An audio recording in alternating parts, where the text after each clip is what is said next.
Ok, irmãos, são 19h30. Vamos orar, sejam todos bem-vindos. Deus abençoe. Os irmãos estão entrando aí.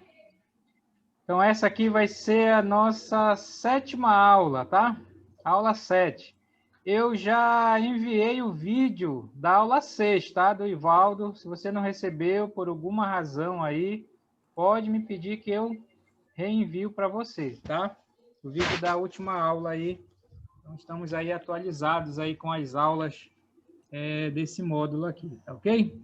Vamos orar, irmãos. Depois o nosso irmão Ivaldo pode assumir o tempo aí, tá? Vamos orar. Obrigado, nosso Deus, pela comunhão que temos uns com os outros. Obrigado pela amizade, acima de tudo, que temos entre nós. Obrigado porque o Teu Espírito Santo criou essa união entre nós. Possamos nos esforçar, Senhor, para preservar essa união que o Espírito Santo criou. Queremos colocar diante do Senhor esse tempo aqui com o nosso irmão Ivaldo. O Senhor esteja abençoando ele na ministração desta aula, seja com os irmãos aí em Macapá, Dinaldo, Eliezer, Lilian, todos os irmãos aí, que o Senhor esteja cuidando da vida de cada um.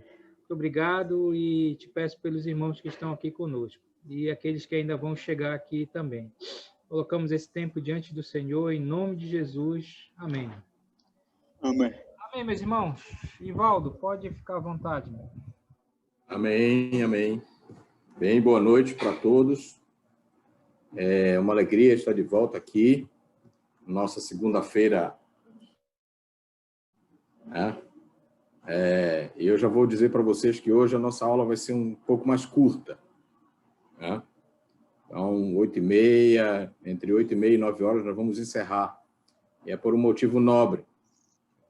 Eu estou aqui em Macapá e não é todo dia que a gente comemora o aniversário de alguém aqui nesta cidade, né? Então, a gente está aqui e a gente vai aproveitar esse tempo também para celebrar o aniversário de 2 sobrinhos que eu tenho aqui. Então, por isso, vocês vão ter menos tempo comigo hoje. Tá? Mas já adianto que vocês vão ficar tarefados nesta semana. Nós temos uma tarefa para vocês. Não é por causa do tempo, faz uma tarefa, né, Ricardo?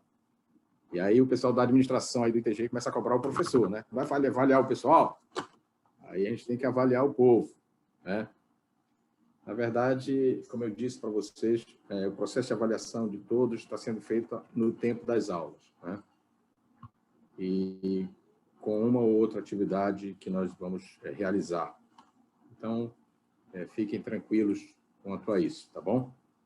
Deixa eu colocar minha tela aqui, para a gente poder trocar umas ideias nesta noite aqui com vocês. Bem, como nós falamos na vez anterior, na aula anterior, nós estamos trabalhando com a ideia, né, de ter um assunto cronologicamente apresentado. Né? Então, a gente está percorrendo o nosso material que nós enviamos, né, para todos, e nós estamos no segundo bloco do material que foi apresentado. Nós estamos aqui no módulo da nossa história, na parte 2, que fala de encontrando a nossa identidade. Por que nós dizemos que a gente só está encontrando a nossa identidade agora? Não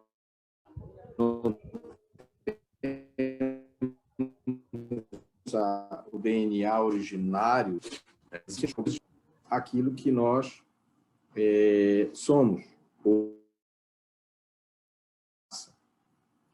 E aí nós vimos que em 1800 1882, né, entre 1881 e 1882, aconteceu a primeira grande divisão da Igreja dos Irmãos, desde que o movimento começou na Alemanha.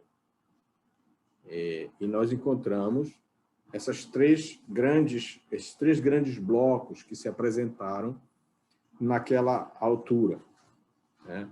A antiga ordem, que eram representadas pelos ultraconservadores, irmãos que entendiam que toda forma de aparente modernização da igreja era inadmissível, como, inclusive, os aspectos que envolviam remuneração pastoral, escolas bíblicas dominicais, qualificação escolar. Então, tudo isso era repudiado pela ordem antiga, ao ponto de não admitir nem púlpito. Os cânticos eram bem uníssonos, não havia contracanto nas celebrações, entre outras coisas. Por quê? Porque essas pessoas entenderam que eles precisavam se separar do mundo e, como tal, deveriam também se mostrar ao mundo, né, como sendo distintos, e isso era muito evidente no seu modo de falar e no seu modo de vestir, nos seus comportamentos rígidos. Tem uma palavra nos dias atuais para isso, é um comportamento minimalista, né? Viver com o mínimo de conforto necessário, o mínimo de conforto para das coisas do mundo, etc., né? Os progressistas, a gente viu que o movimento progressista ele avançou no contexto da Igreja dos Irmãos naquela época, no final dos anos 1800, e essas pessoas representavam uma ala que defendia essas, vamos dizer assim, modernidades naquela época. E os conservadores, que eram a ala mais grande, a ala maior da Igreja, e que queriam contemporizar os conflitos entre a antiga ordem e os progressistas, sem necessariamente firmar uma posição clara sobre aquilo que entendia ser a Igreja. Por isso, né, esses três grupos eles estavam, vamos dizer assim, principalmente em divergência, podemos dizer assim, naquilo que era essas três questões que são levantadas neste quadro que nós finalizamos a nossa matéria na semana passada, né? Sobre o que é a igreja, sobre o que é a autoridade para a igreja e qual o propósito da conferência anual. Para quem não se lembra, a conferência anual era o órgão máximo que norteava o funcionamento das diversas igrejas dos irmãos daquela época, que se reuniam em distritos.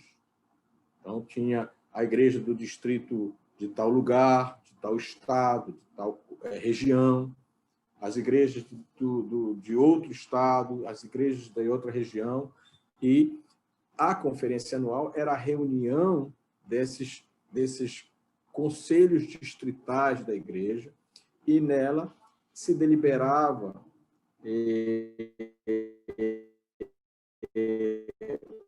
os rumos, os ditames. Então, como a igreja estava, naquela época, meio que isolada, era uma igreja rural, uma igreja com uma identidade muito forte alemã, né, ao ponto delas adotar o nome de Igreja dos Irmãos Batistas Alemães, né? Então, a antiga ordem, a ultraconservadora, dizia que a igreja, na verdade, eram pessoas distintas e separadas dos demais e eram chamadas a viver separadas da corrupção do mundo. Por isso, a ênfase que nós havíamos falado há pouco, né? Para os progressistas, a igreja era constituída de pessoas de Deus, distintas e com poder, chamadas para serem sal e luz da terra.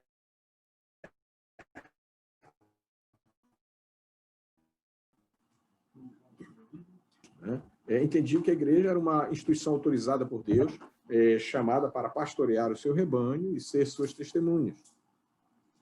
Observem que isso tudo integra o conceito e a ideia do que é ser igreja. Mas cada um desses grupos dava ênfase, um enfoque nessas particularidades. Para a pergunta qual é a autoridade para a igreja, a antiga ordem dizia, como todas as outras, as Escrituras, porém, com algumas variações de entendimento em relação à questão de interpretação. As Escrituras como interpretadas e aplicadas pela conferência anual, ou seja, o que a conferência anual dissesse era o que deveria ser seguido. Já os progressistas defendiam que, sim, porém, como interpretadas e aplicadas pelas congregações, né? Eles tinham um quê de olhar um pouco mais para a autonomia das comunidades locais. Já os conservadores, eles entendiam também como sendo as Escrituras, porém, interpretadas e arbitradas pela conferência anual. Por fim, a pergunta qual o propósito da conferência anual, para a antiga ordem, era proteger a igreja das infiltrações e das concessões em relação, por exemplo, às modernidades que se apresentavam àquela altura. Já os progressistas diziam que era para defender as orientações e proibições claras das Escrituras, ou seja, o que as Escrituras diziam de forma clara, né? Esse era a bandeira. Já para os conservadores, a conferência deveria ser para mediar diferenças a fim de preservar a unidade. E assim nós concluímos a nossa conversa, né? Com essas três ênfases, né? A antiga ordem enfatizava a identidade, né? Aquela identidade originária, uma identidade mais formal e conservadora, ultraconservadora, na visão daqueles, né? Que deveriam estar separados, isolados das urbanidades. Os progressistas estavam com uma forte ênfase na missão, a missão de evangelizar, levar o evangelho ao mundo, e os conservadores buscando preservar a unidade da igreja, do corpo da igreja que existia naquela altura. Então, esses conflitos, nós não vamos entrar em muitos detalhes aqui agora, eles levaram a essa ruptura. A antiga ordem se separou do corpo principal da Igreja dos Irmãos naquela época, né? E instituíram, né? Criaram a Igreja dos Irmãos Batistas Alemães Antigos, né? Ou os da Velha Ordem. Já os progressistas, em 1882, né? A antiga ordem se desligou do corpo principal em 1881, e os progressistas em 1882, e criaram a Igreja dos Irmãos, né? Com cerca de 5.500 pessoas que se desligaram do corpo principal da igreja, que continuou com os conservadores, que era o grupo principal naquela altura. Ambas as igrejas anotaram e adotaram a nomenclatura Igreja dos Irmãos, com uma diferença, né? Na língua inglesa, essa distinção é bem visível, né? Enquanto os progressistas adotaram a identidade Brethren Church, já os conservadores utilizaram a nomenclatura, depois de algum tempo, de Church of the Brethren. Então, essa distinção, vocês, quando pesquisarem, por exemplo, no contexto histórico, nas muitas informações que nós temos sobre a Igreja dos Irmãos, é bem provável que você vai ser direcionado para sites que vão podemos dizer assim, para os contextos das ramificações principais da igreja. Nós vamos ver isso com o tempo e a gente vai destacar essas coisas, tá?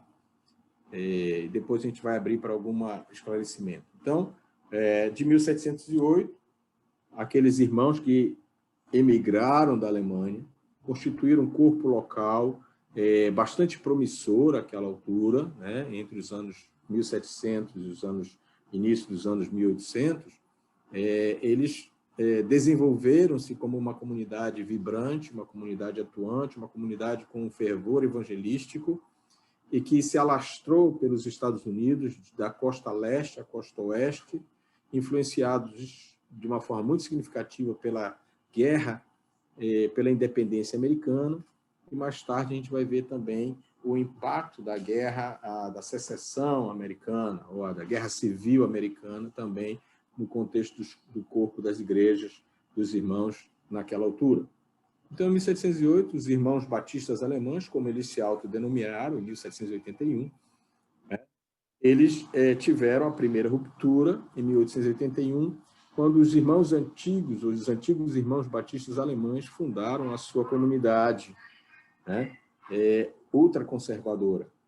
Já em 1882, surgiu a Igreja dos Irmãos, da qual nós, na Igreja aqui do Brasil, viemos a existir. Nós vamos ver isso na próxima aula, com mais clareza.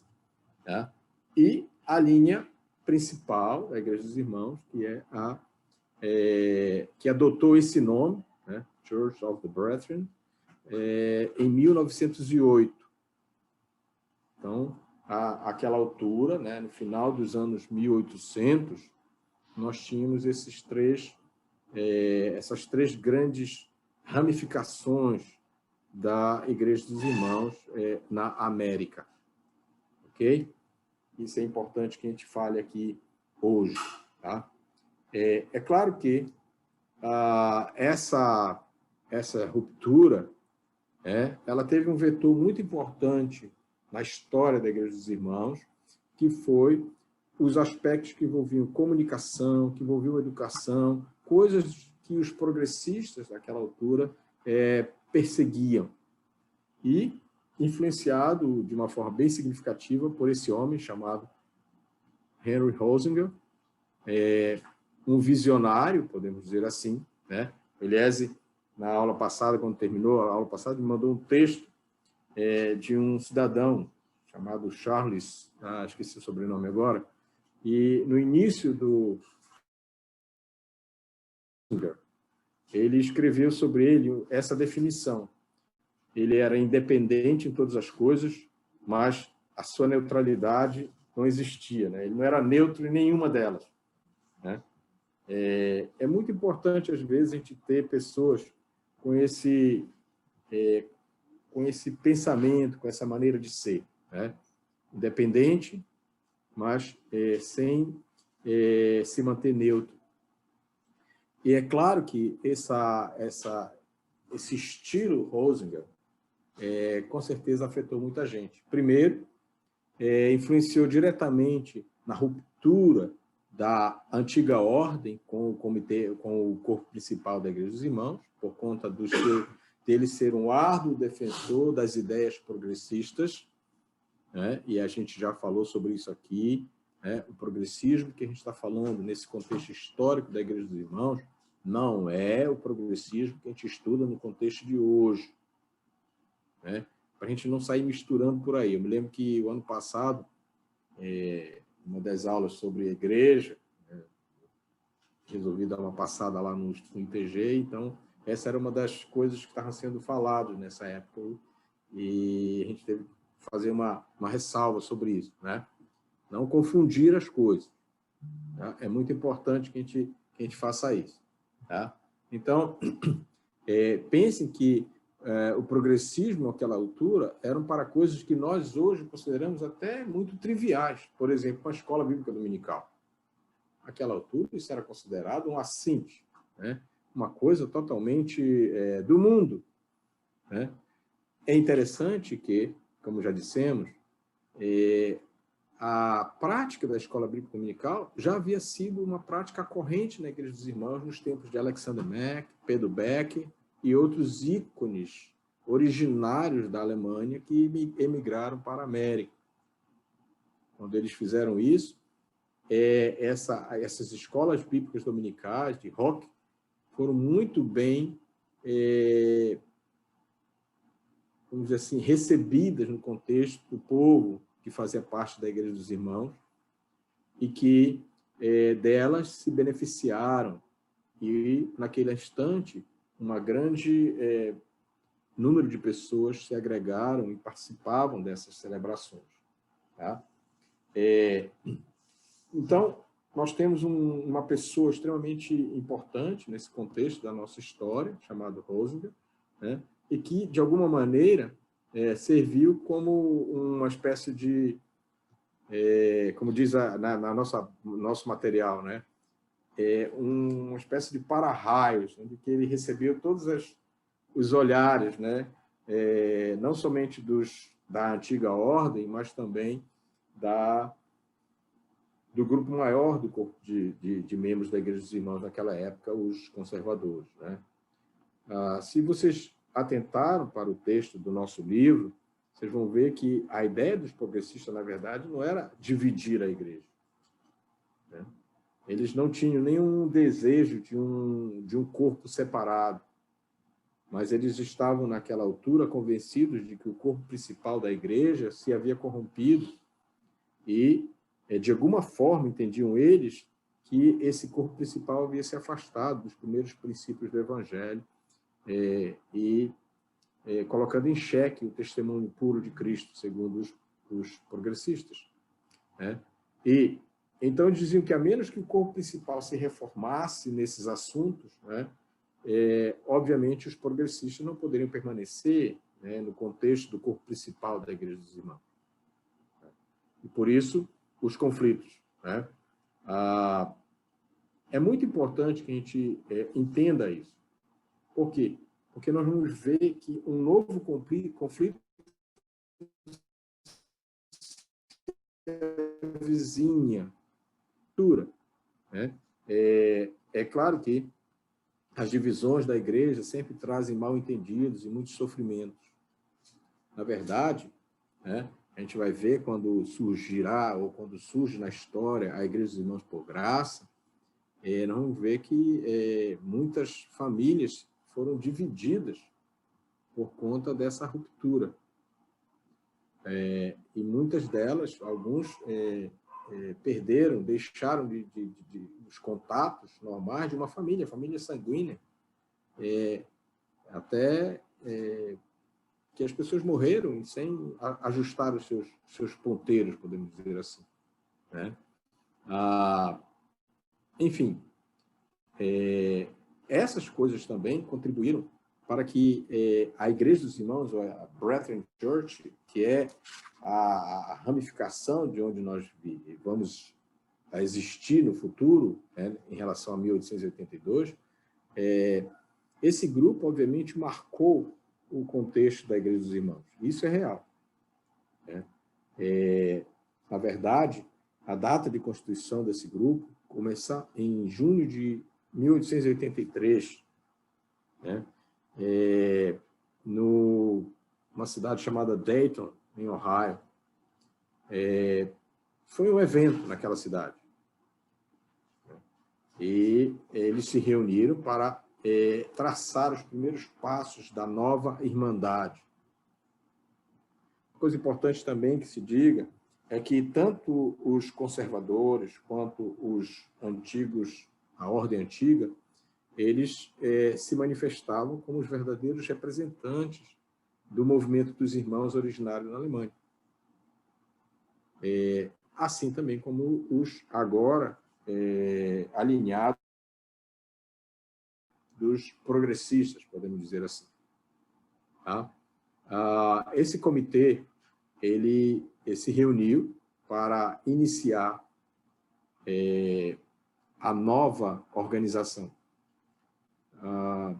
E assim como nas conferências anuais do corpo principal, eles também se reuniram em conferência. E os jornais de Dayton, naquela época, dizem que o evento realmente foi muito significativo. Tinha mais de 2.000 delegados e representantes desse novo grupo de irmãos participando dessa conferência, dessa reunião anual, né? E foram dias bastante concorridos para esse novo grupo que se formara. Foram denominados, né, pelas edições dos jornais da época, que esse grupo era constituído pelos pensadores mais avançados da igreja, imaginem, né? E que era um grupo dos mais inteligentes que se reuniram na cidade para fins religiosos, né? É bem interessante quando a gente vai buscar na literatura e encontra essas expressões, né? E é importante que a gente pense sobre isso também, para nós, como parte desse contexto histórico. Então, esses homens e mulheres que se reuniram, especialmente os homens naquela época, né, eles se reuniram para forjar o futuro de uma nova fraternidade. E, obviamente, Rosing teve um papel importante nesse contexto da história e foi, obviamente, o primeiro moderador dessa nova organização. Afinal, ele havia suportado, né, os dissabores da sua ousadia, né, e da oposição, tanto dos irmãos da antiga ordem, como dos irmãos conservadores, ou do corpo principal da igreja.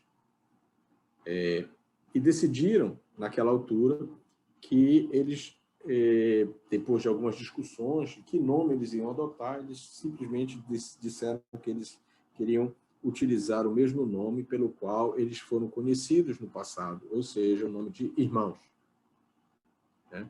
Como eles eram conhecidos. E essa decisão, né, ela é bem interessante, ela está no nosso material, aí vocês podem ler, né? Eles decidiram da seguinte forma: decidimos que os irmãos, que até agora eram conhecidos como progressistas, os congregacionalistas e os irmãos de Leeds, que foi uma comunidade que se agregou a eles depois, né?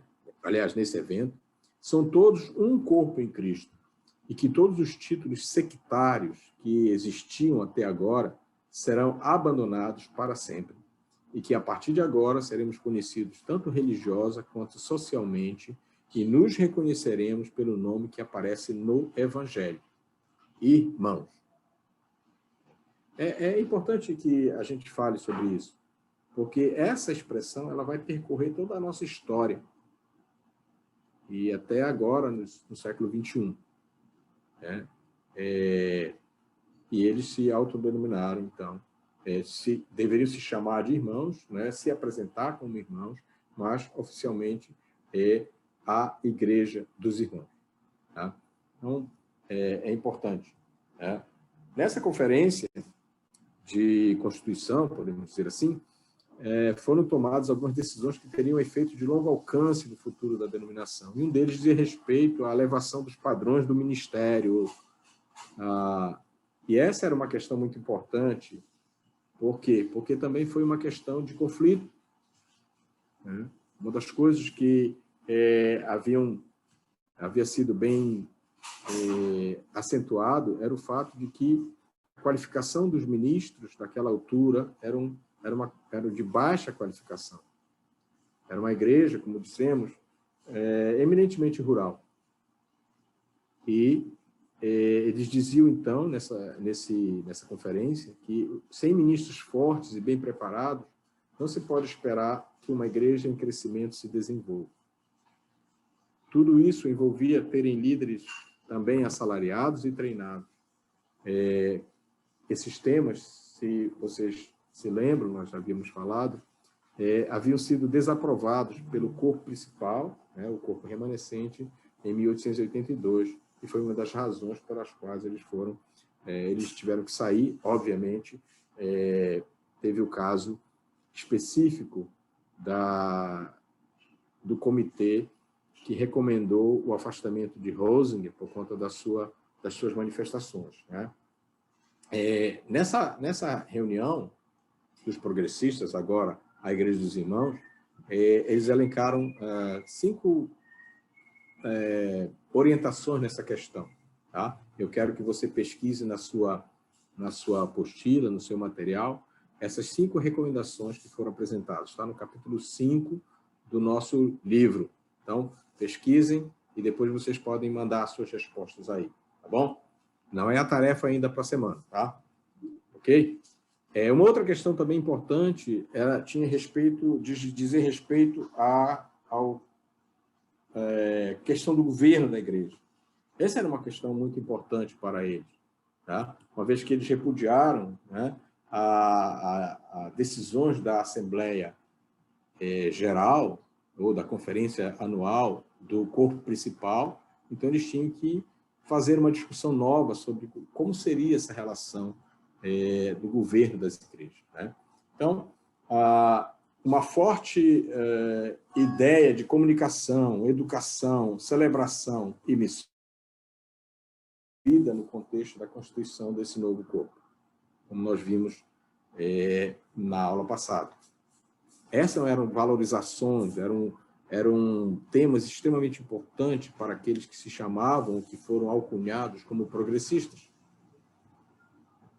Eles defendiam que a igreja deveria se comportar de uma forma diferente, né?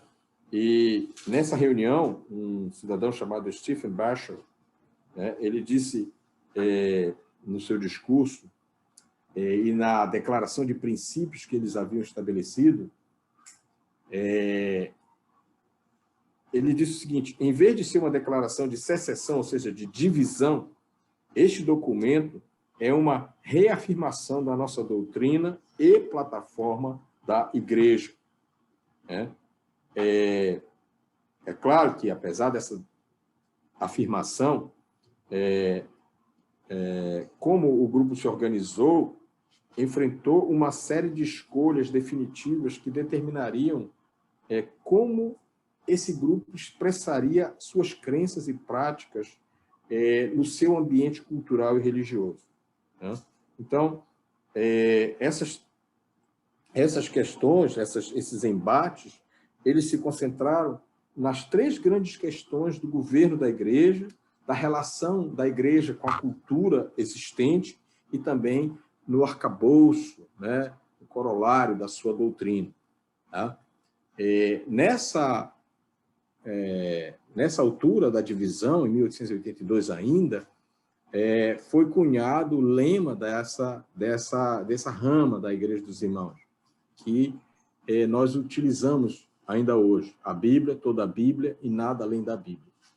Então, não vamos confundir. Essa expressão não é originária de Alexander Mack e os primeiros irmãos da Alemanha.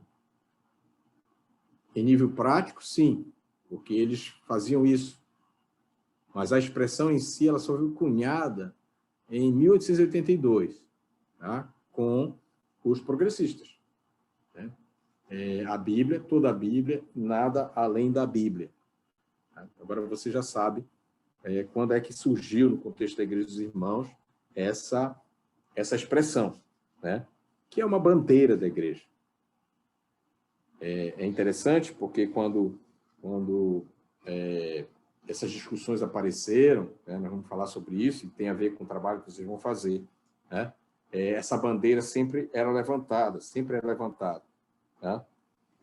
Uma outra expressão importante dessa época, na Igreja dos Irmãos, em relação da rama dos progressistas, né, é que o governo congregacional, para essa conferência anual em 1887, dizia que ela se referia a assuntos internos das congregações, né?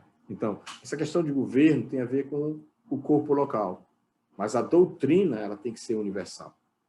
A doutrina é para todos, né?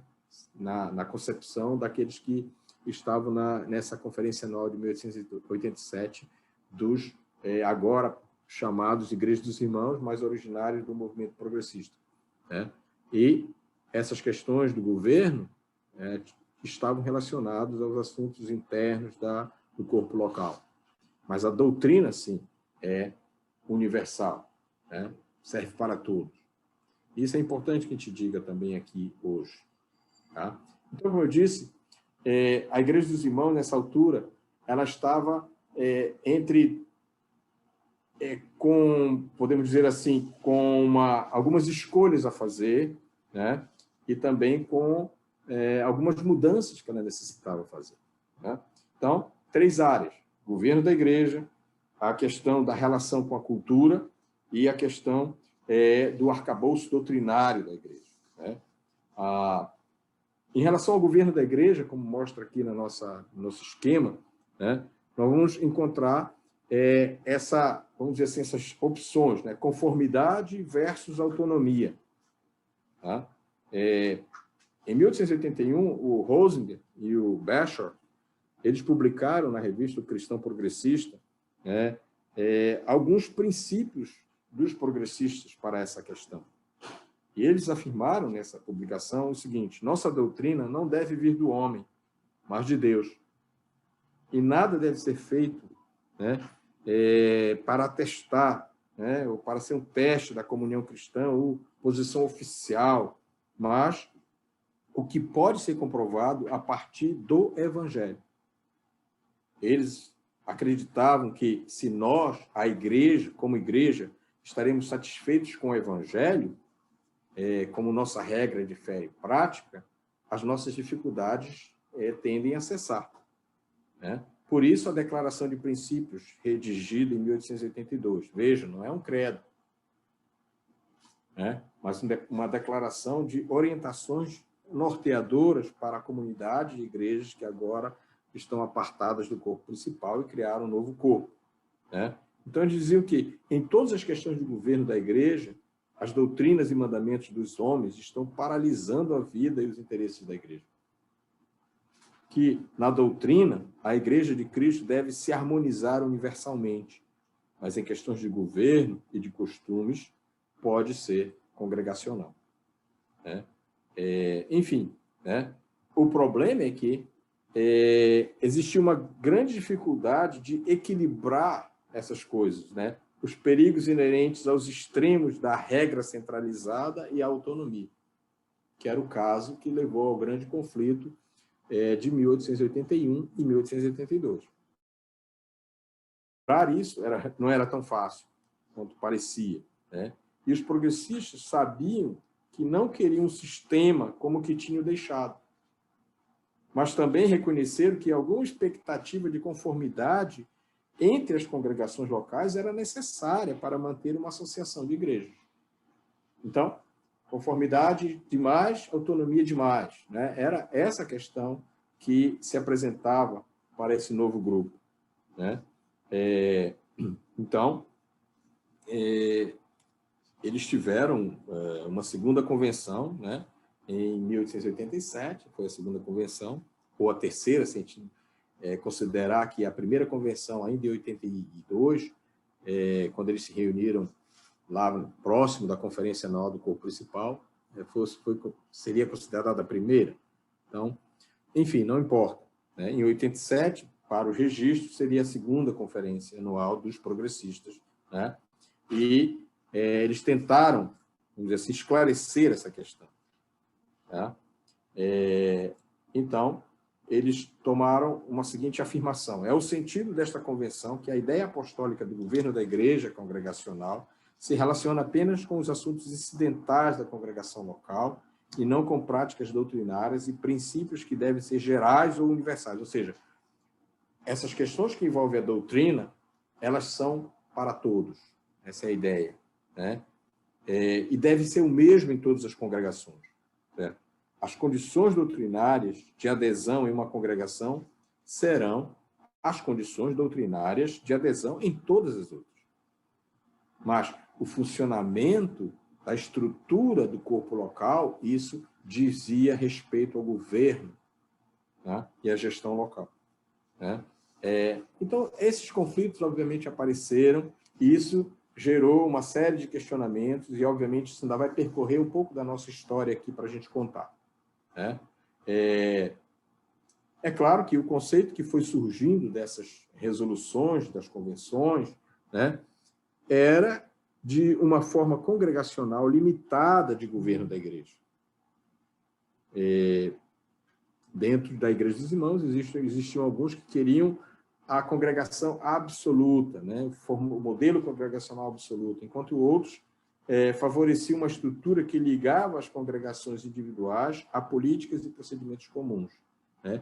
Então, essas posições foram discutidas nas publicações da igreja daquela época, mas só o coletivo de igrejas, quando se reuniam em conferência geral, poderiam falar com autoridade sobre este assunto, e isso era um acordo entre aqueles líderes daquelas igrejas na época. Né? É importante que a gente lembre disso. Tá? A segunda coisa que os irmãos se depararam, o segundo processo que envolvia escolha e mudança, dizia respeito à relação com a cultura. Né? E aqui, dois extremos também se apresentaram. Né?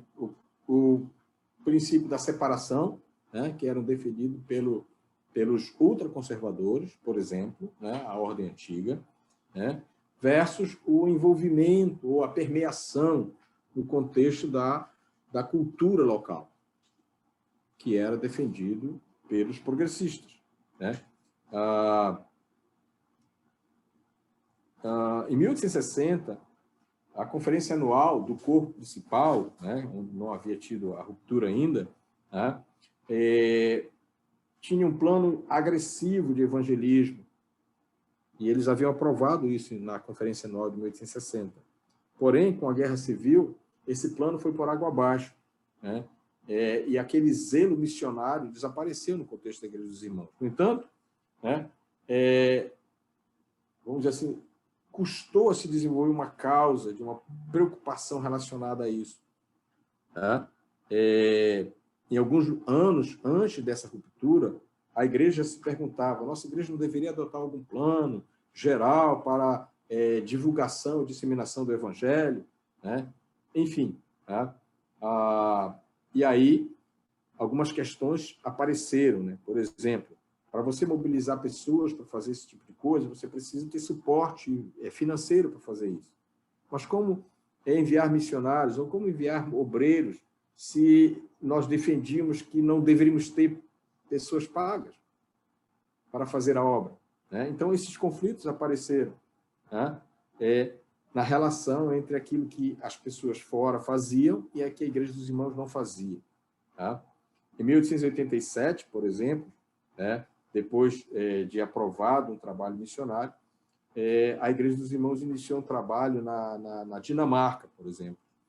Né? Esse foi o primeiro trabalho missionário estrangeiro que se tem notícia na Igreja dos Irmãos. Né? Mas foi um trabalho que não demorou muito. Né? A antiga ordem tratava a cultura circundante como uma ameaça à pureza da Igreja.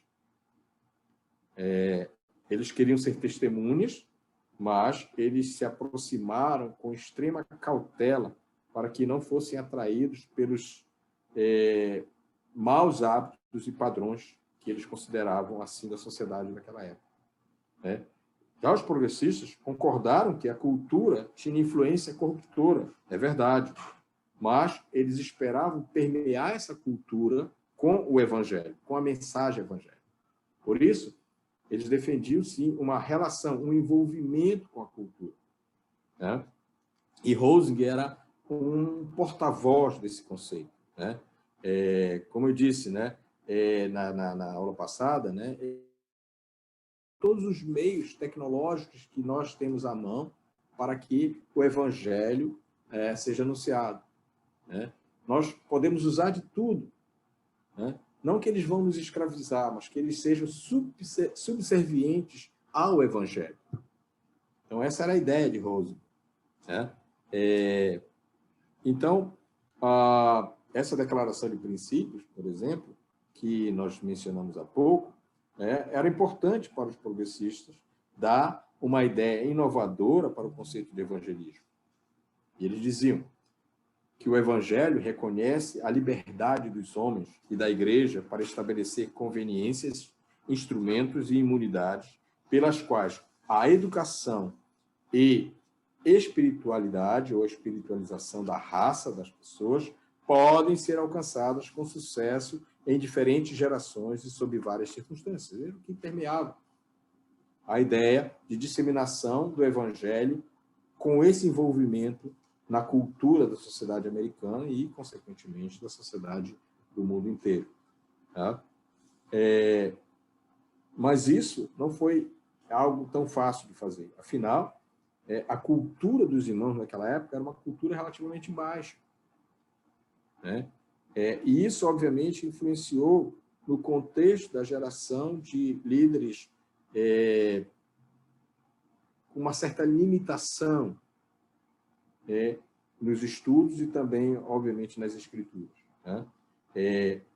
Então, à medida que uma geração de irmãos familiarizados com a educação pública e a língua inglesa, lembrem, eles eram, na sua maioria, alemães, chegou à maioridade, eles se moveram mais facilmente no círculo mais amplo da cultura americana e reconheceram as oportunidades para uma missão expandida, né? É muito interessante pensar sobre isso, sobre a questão das gerações. A gente, às vezes, não dá tanta importância para isso, né? Por fim, o terceiro grande questão envolvia a questão doutrinária, o quadro doutrinário, né? Qual é a posição que a igreja agora emergente vai tomar? Adotar os princípios do modernismo, né? Ou percorrer e se agregar ao fundamentalismo como sendo algo realmente importantíssimo para a igreja? Quando a gente fala de modernismo, nós estamos falando aqui de um contexto, de um tempo onde os ventos do modernismo se apresentavam, né? A cultura americana estava sendo realmente influenciada por várias questões, inclusive a questão que envolvia a ciência, né? E aqui a gente tem uma questão importante, né? A aversão aos credos na Igreja dos Irmãos, né, nasceu de um compromisso de manter o Novo Testamento sozinho como o seu padrão de fé e prática, né? E a experiência que os primeiros irmãos tiveram com os credos que foram constituídos a partir da Reforma e também com a Igreja Católica Romana, certo? Fez com que eles, vamos dizer assim, repudiassem a ideia de uma forma muito, muito forte de constituição de um credo, né? Por causa dessas experiências. Por isso, poucas coisas eram publicadas nessa questão, né? À exceção dos escritos teológicos de um cidadão chamado Peter Need, de 1850, né? Aquilo foi uma exceção, né? Doutrinas dos irmãos de um cidadão chamado Miller foram defendidas em 1876, abordavam apenas, por exemplo, a questão da divindade de Jesus e do Espírito Santo, as ordenanças e as sociedades secretas, né? E ele, esse camarada chamado Miller, cuidadosamente ele disse: nós não colocamos este trabalho como um documento de autoridade da igreja, vinculando a igreja ou os irmãos por sentimentos aqui expressos. Ele mesmo, já introduzindo a sua obra, ele já deixava claro isso, né? Por quê? Porque a alegação de que o Novo Testamento era o credo dos irmãos era boa em teoria, porém, em nível prático, essas questões eram trazidas de uma forma muito, muito séria, né? Então, nessa conferência anual, né, quando se discutiu as questões de credo, né, das declarações, né, relacionadas à questão das crenças, né, uma forma mais incisiva, né, essa declaração de princípio de 1882, da Conferência de 82, advertiu sobre a questão de acrescentar coisas ao Evangelho, ou tirar coisas do Evangelho, né? Enfim, né? O documento afirmava que na doutrina da Igreja de Cristo deveria se harmonizar universalmente, mas também não propôs nenhum tipo de explicação do que era essa doutrina, né? Qual era o que deveria ser essa doutrina. Em 1892, na Conferência Geral dos Irmãos, agora Igreja dos Irmãos, outrora progressistas, né, eles dizem assim: reafirmou a antiga posição da Igreja em renunciar a todos os credos de cada descrição, exceto a Bíblia, toda a Bíblia. Mas a mesma conferência ofereceu as ordenanças como oficialmente aquela que a Igreja dos Irmãos entende seu credo de ensinar, a própria Bíblia, né? É interessante porque numa dessas conferências, quando alguém pediu o credo. Então, a pessoa disse assim, a Igreja dos Irmãos já tem. Aí ele deu o Novo Testamento para o presidente da conferência. Né? Então, vejam como é que é. Essa questão é importante para o movimento dos irmãos. Né? É claro que a falta dessa clarificação deixaria vulneráveis os irmãos contra os desafios doutrinários. Quando os desafios doutrinários na sociedade americana começou a varrer a paisagem religiosa daquela época. Né? Vocês podem estudar um pouquinho mais sobre o evangelicalismo americano no final dos anos 1800. Né? Vocês vão ver, tem muita coisa, gente, muito interessante. Tá? Um desses foi, vamos dizer assim, evidenciado através de um cidadão chamado John Alexander Dowie, ou Dovey. Né? Ele explodiu no palco religioso americano numa feira mundial de Chicago, em 1893. E em 1899 ele anunciou planos para fazer uma cidade chamada Zion, né? No estado de Illinois. Né? Uma cidade, olha só, uma cidade separada dos males do mundo. E em 1904 ele realizou uma turnê mundial, reunindo convertidos e dinheiro ao seu projeto. Os irmãos, nós, né, sempre acreditamos no poder de Deus para curar. E a mensagem de Dowie estava cheia de pedidos de fé, arrependimento e batismo. E, através da influência de um líder da nossa irmandade, esse homem até adotou, vejam bem, no seu contexto doutrinário, a trina imersão, ou o batismo trino, como uma única forma de batismo. E muitos membros da Igreja dos Irmãos, naquela altura, ficaram confusos ou até mesmo apaixonados pela popularidade de Dowie, né? Acreditando isso como um sucesso do próprio Deus. Né? Mas, em 1906, né, esse movimento foi por água abaixo. Né? Era uma fraude.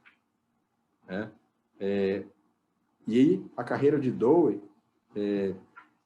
simplesmente foi para o lixo. Né?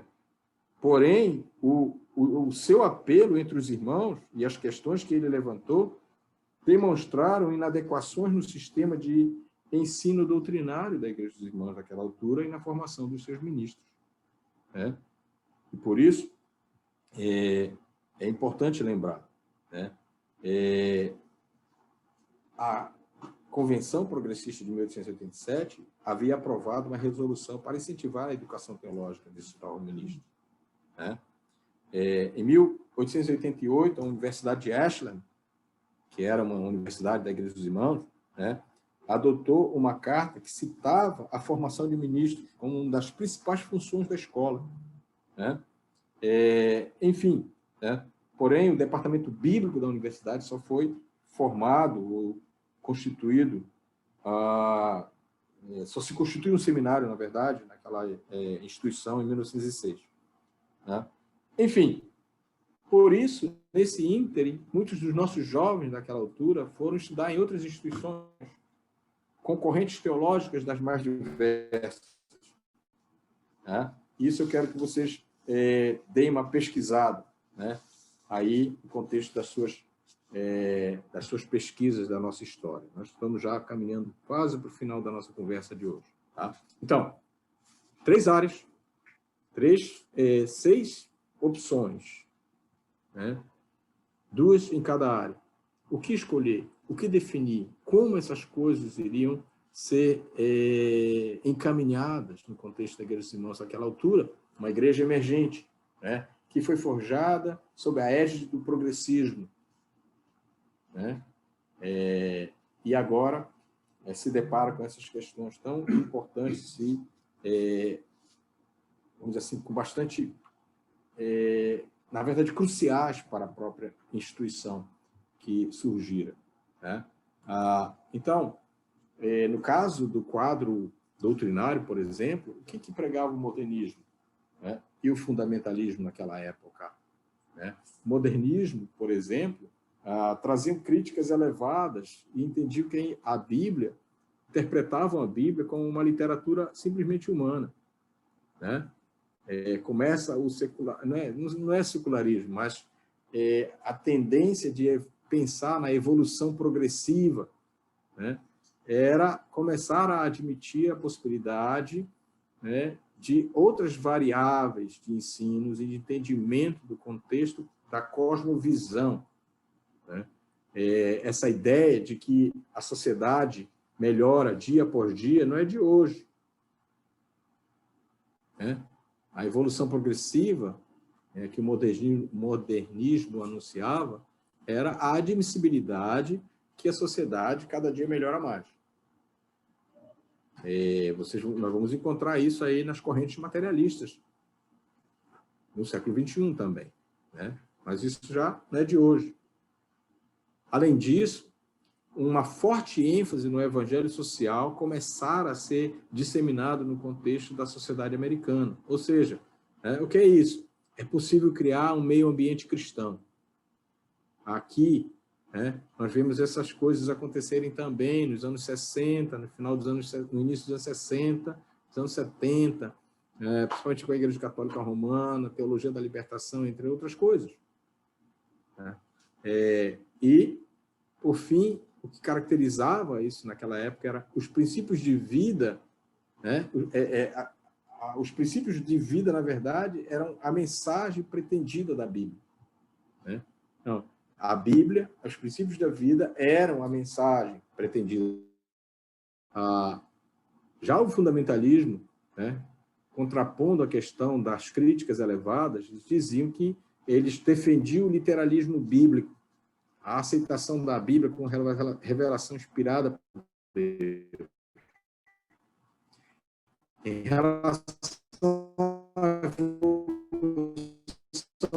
progressiva, entendiam que ela se dará quando Cristo retornar, ou defendendo o que nós chamamos de pré-milenianismo, a crença de que apenas quando do retorno de Cristo a Terra será redimida, assim como a sociedade, né? É a cura, podemos dizer assim, a cura não, o processo de purificação da Terra, na verdade. Já na questão relacionada com o evangelho social, o fundamentalista defendia o evangelismo, sim, dando ênfase na necessidade de arrependimento pessoal e fé, coisas que defendemos ainda hoje. E, por fim, o princípio de vida não é a mensagem pretendida da Bíblia, e sim a teologia sistemática como as crenças essenciais da Bíblia. Isso, sim, era preciso ser evidenciado no contexto do ensino teológico daquela época. Ainda hoje temos isso como referenciais para a nossa história como igreja. Claro que a gente vai discutir um pouco mais sobre isso, sobre essas variáveis. Nós vamos encontrar ainda, dentro desse conceito, dentro desse corolário, desse conjunto de coisas, tanto de um lado quanto de outro, nós vamos percorrer a nossa história, porque isso, de uma certa maneira, vai ser determinante para o surgimento da comunidade de cristãos ou da Irmandade da Graça no contexto da Igreja dos Irmãos. Lembre disso hoje, né? Lembre disso no futuro, quando nós estivermos entrando nessa seara. Tá? Por fim, estamos... O que é que nós aprendemos com Henry Hozinger? Nós aprendemos uma coisa muito simples. Somos bíblicos em nossa teologia e criativos em nossa metodologia. Nós podemos extrair dessa figura icônica, podemos dizer assim, da Igreja dos Irmãos, ou essa premissa. Nós continuamos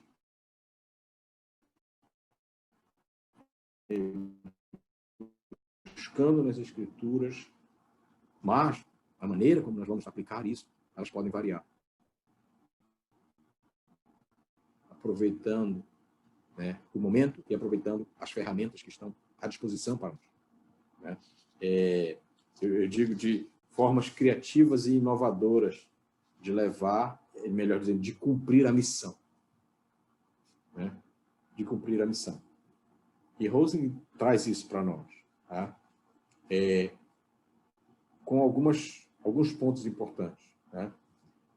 Nesse contexto de somos bíblicos em nossa teologia e criativos em nossa metodologia, né, diz que, enquanto a igreja pode estabelecer políticas e tradições, a palavra de Deus é sempre a nossa autoridade final. Se as políticas e tradições ferirem a autoridade da palavra de Deus, ou melhor, ferirem a palavra de Deus, estão ferindo a autoridade que nós admitimos como sendo a autoridade final para nós. Por isso, precisamos voltar, né, sempre, sempre, sempre à teologia pura e simples das Escrituras. Segunda coisa, Deus concede a nós liberdade nas áreas de vestuário e estilo de vida, mas devemos observar moderação em todas as coisas, né? Essa é uma questão que a gente precisa enfatizar ainda hoje, né?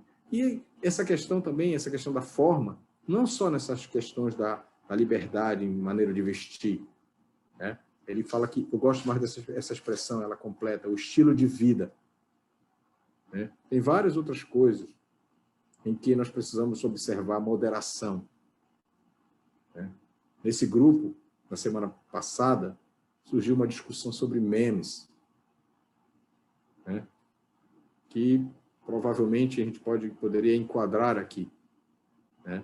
São instrumentos, são maneiras, são ferramentas, são possibilidades, mas, né, moderação. Moderação. Eu não falei nada, né? Depois você pode falar comigo, se você quiser. Tá? E a terceira coisa, devemos usar os avanços da ciência e da tecnologia como ferramentas para estender o trabalho de Deus no mundo. Essa é uma das falas do Rosinger, quando ele diz, olha, vamos usar todos os ferramentais que existem, vamos colocar isso sendo subservientes ao Evangelho de Deus. Então, essa é a ideia. Devemos usar todos os avanços da ciência e da tecnologia. No passado, eu falo isso porque eu vi isso também, né? Muitas coisas, muitas novidades da própria ciência, né, foram até repudiadas por nós, né, como sendo algo que era contrário à vontade de Deus, contrário a muitas coisas, né? Eu não estou dizendo que a ciência ela é sempre bem, é sempre boa. Não é, a gente sabe disso, né? Mas precisamos usar com sabedoria, né, todo esse ferramental tecnológico que porventura existe para estender o trabalho de Deus no mundo. Então, quero agradecer a sua presença hoje aqui e quero passar para você o trabalho da semana. São duas questões, tá? O irmão Ricardo, ele vai pegar e vai colocar isso no formato onde você vai responder direto lá no computador e vai enviar direto para mim, tá? Não é isso, Ricardo? Pergunta, né? Por que, com base na história, a Igreja dos Irmãos relutou em escrever um credo? Tá? E a segunda questão é, o que mais influenciou o movimento progressista na Igreja dos Irmãos e que instrumentos foram usados para que ele, o movimento progressista, tivesse a força que teve no contexto dos irmãos? Tá? Então, são duas perguntas que você vai responder. O Ricardo vai botar isso no formulário, né, Ricardo? Vai mandar aí e você vai preparar esse material e vai mandar para mim, tá bom? Então, nós vou interromper aqui o compartilhamento. Quero agradecer a presença de todos. Deixa eu ver o que temos aqui, né? Alguém postou aqui aqueles 5 pontos. Obrigado, Giovanni, né? Uma boa lembrança para nós hoje, né? No nosso bate-papo. eu vou aproveitar e mandar para o Ricardo alguns dos textos que eu usei para você nessa aula de hoje. E você pode aproveitar também para fazer a sua coleção, a sua coletânea de textos da história da Igreja dos Irmãos. Então, abro esse espaço para você que eventualmente queira fazer algum tipo de pergunta e a gente vai caminhando para o nosso encerramento de hoje. Obrigado pela presença de você aqui. Desde já quero dizer que eu oro por vocês. Eu sei o esforço que cada um faz para estar aqui segunda, terça, quinta e sexta, né? E tem mais aqueles que ainda estudam na terça e na quinta de tarde, com a nossa aula do curso de inglês, né? Isso é muito legal. Alguma pergunta, alguma consideração? Paulo, Pois não? o outro falou que era uma pesquisa no capítulo 5. Essas perguntas que tu falou agora? Não. Não, né? Não necessariamente. Essas perguntas você vai pegar a apostila e dar uma estudada até o capítulo 5. Você vai encontrar essa resposta. Essas duas? Sim. Essas duas, né? Tá bom. Então, basicamente, ela está nos primeiros capítulos da nossa conversa, do nosso material. Tá? Nós já falamos aqui também sobre ele. Sobre isso. O Ricardo vai botar aí para a gente ver, né? O Ricardo vai colocar, ele vai mandar isso no material, como você recebe o material do Bruce, aquele estudo com o Bruce sabe. Não é isso, Ricardo? Isso. Vou mandar o link para você, você vai entrar lá e vai só responder e enviar para o responde lá mesmo e aí eu já vou receber, tá bom? Isso. É fácil. Eu não sei se é Google, né? Não, é o material que ele faz direto.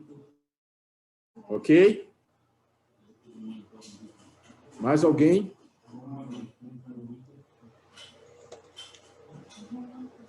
Ricardo, tá por tua conta. Ok, Valdo. Então, tá bom, então, para a gente se demorar muito. Obrigado, Ivaldo. Obrigado, meus irmãos. Então, não se preocupe, eu vou enviar para você e você já vai logo se acostumando a fazer nossas avaliações online no site. Bem facinho, tá? Depois eu envio a lista de presença para você e para a semana o vídeo dessa aula aqui. Tá ok, meus irmãos? Então vamos orar, pedir que Deus nos abençoe e daí você pode ficar à vontade aqui se você quiser mais um tempinho conversando, tá? Vamos orar.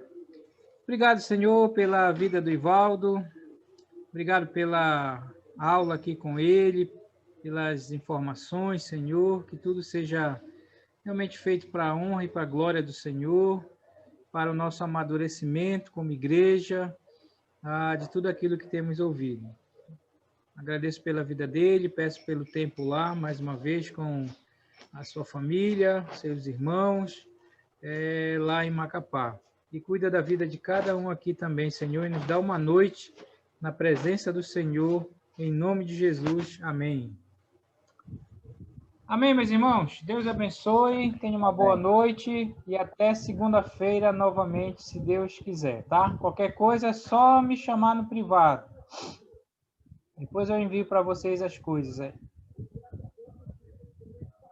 Boa noite a todos. Obrigado, Ivaldo, pela